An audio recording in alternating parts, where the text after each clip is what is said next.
Wakely, I want to make sure that she knows that I honor her. We have been together for so many years. Thank you all for your outstanding leadership.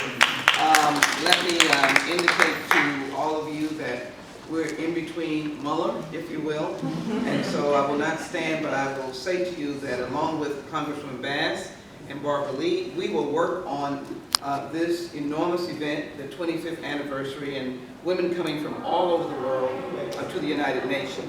I've said to my colleagues that as I acknowledge the very fine representatives of the federal government and Homeland Security, that there was a reason why the United States was selected in the aftermath of one of the most violent wars, and again, even though it was set after World War I, again set after World War II, it was the war to end all wars.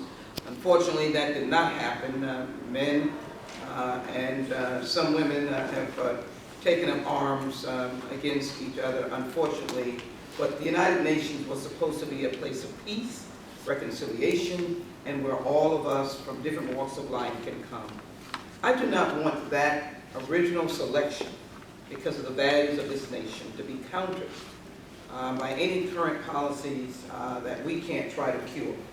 And I think it is extremely important to have these meetings. I do want to acknowledge Deputy Assistant Secretary for Visa Services, Mr. Radanowski. I'm sure that it is a different pronunciation, but I'm almost close. Sharia Davis, who is with Travel and Tourism Communications Center, U.S. Customs and Border Protection, and Jonas Trivier, Supervisory CBP Officer, Travel and Tourism, U.S. Customs and Border Protection, and Brianna Murphy, Section Chief for Screening Procedures, TSA. So here are the things. First of all, I always come because I am a chauvinist and champion for the men and women who work for Homeland Security, because I've worked with them since the heinous acts of 9/11 and went to Ground Zero during the period of recovery, not rescue. So it's a searing moment in my life. I thank them for their work. But in doing this, you always have to seek a level of repair and perfection. A lot of people speak against perfection because who can be perfect? But I do think we have some ailments that we need to address. So I'll go first to the work of TSA and recognize that women of color with a variety of headdress and hairstyles are prone to be subject to screening that they may not be informed of. I believe it is important that as we move toward the 25th anniversary, we don't have to divulge our ways of screening for safety, for security, for preventing terrorism. But I do think we're going to have to raise the level of information preceding this anniversary so that it is known about the procedures. There may be a need to, a lot of times they ask, do you want a separate screening?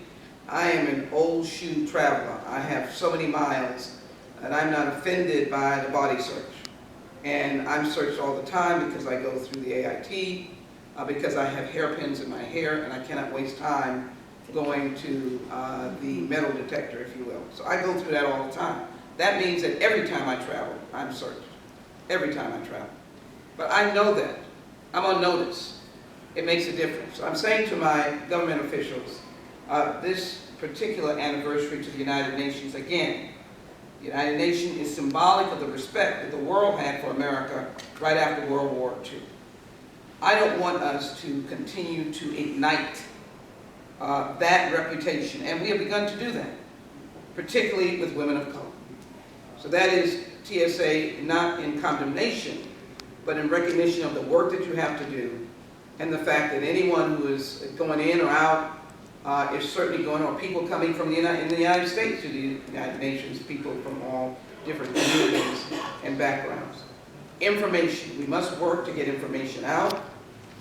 It may be important to send packets out that explains more about the searches, about the opt-in to the machines, the larger screening machines, dispel what I think may be myth about what damage it may do to you going in it. I guess I'll find out years down the road. but information I think is important. Then I think it is important, and I am dashing right out of here in 1 minute, I'm in between. I heard about the visas. I'm well aware, particularly Pakistan. I am co-chair, chair of the Pakistan caucus and hosted Imran Khan yesterday, but I deal a lot with the Pakistan community. She is right.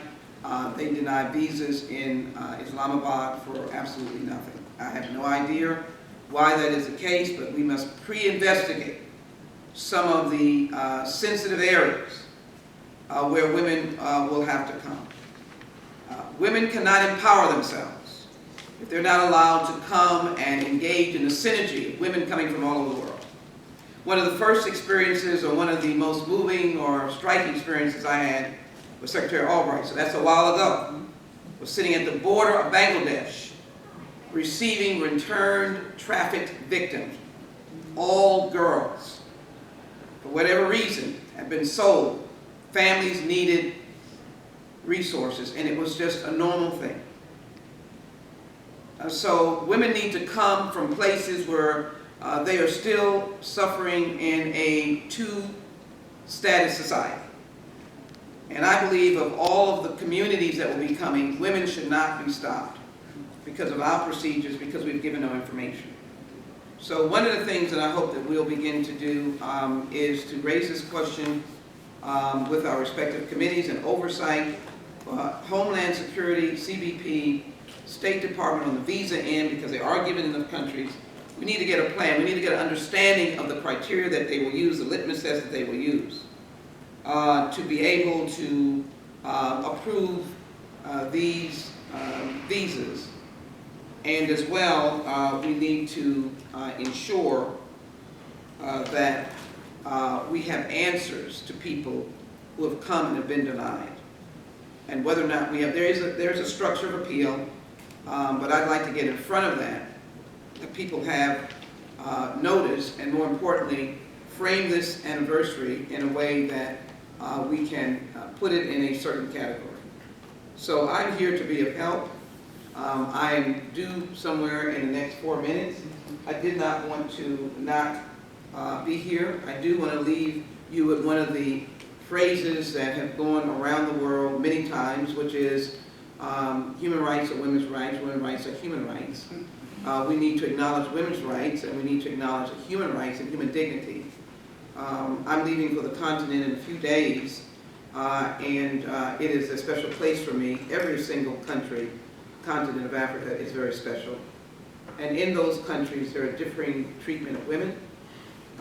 In the Pakistan region, with Bangladesh, India, and Afghanistan as countries in that particular area, it's very special, and women are treated differently in particular.